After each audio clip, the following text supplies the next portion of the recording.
This is session 3 of Christmas. Jesus was born in Bethlehem. It was because the Roman Emperor had made a decree that everyone had to return to their hometown to register so they could have a census of the population. And because Joseph was descended from David and David was born in Bethlehem, that Joseph and Mary had to go round about the time that Jesus was due. Now we know this part of the story well, but do we ever stop to think why this would happen just at the time that Jesus was born? And why did people have to return to their home country or hometown?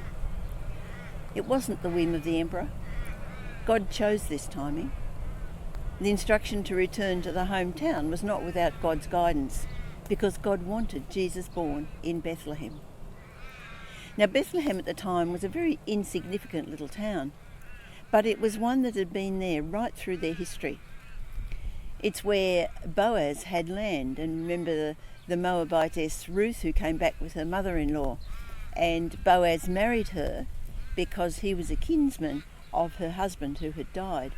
And this was under the law that this was the kinsman would redeem, if you like, the wife of one of his kinsmen or family.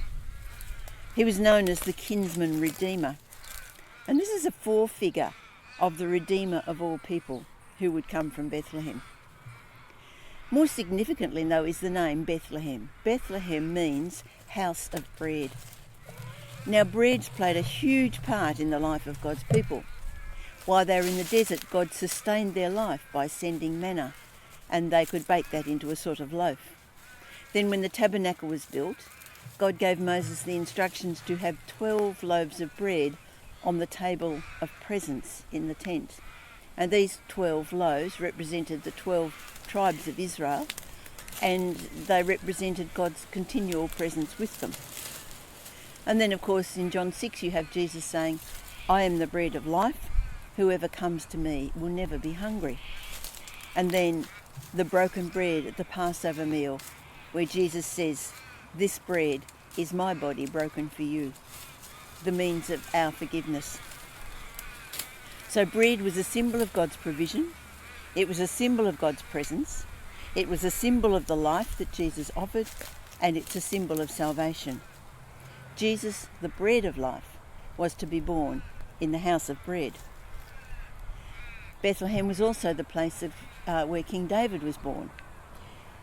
David was their great king, and God had promised David that there would be a king in his line, and of course Jesus is that great king in the line of David. It was prophesied by Micah, the prophet, that he would be born in Bethlehem. This is Micah 5:2. "But you, Bethlehem Ephrathah, though you are small among the clans of Judah, out of you will come for me one who will rule over Israel, whose origins are from old, from ancient times." The emperor's edict was no accident.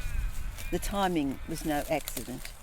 Jesus, our Redeemer, the bread of life, our Saviour, was to be born in the house of bread, a humble place which brought the Saviour of the world into the world.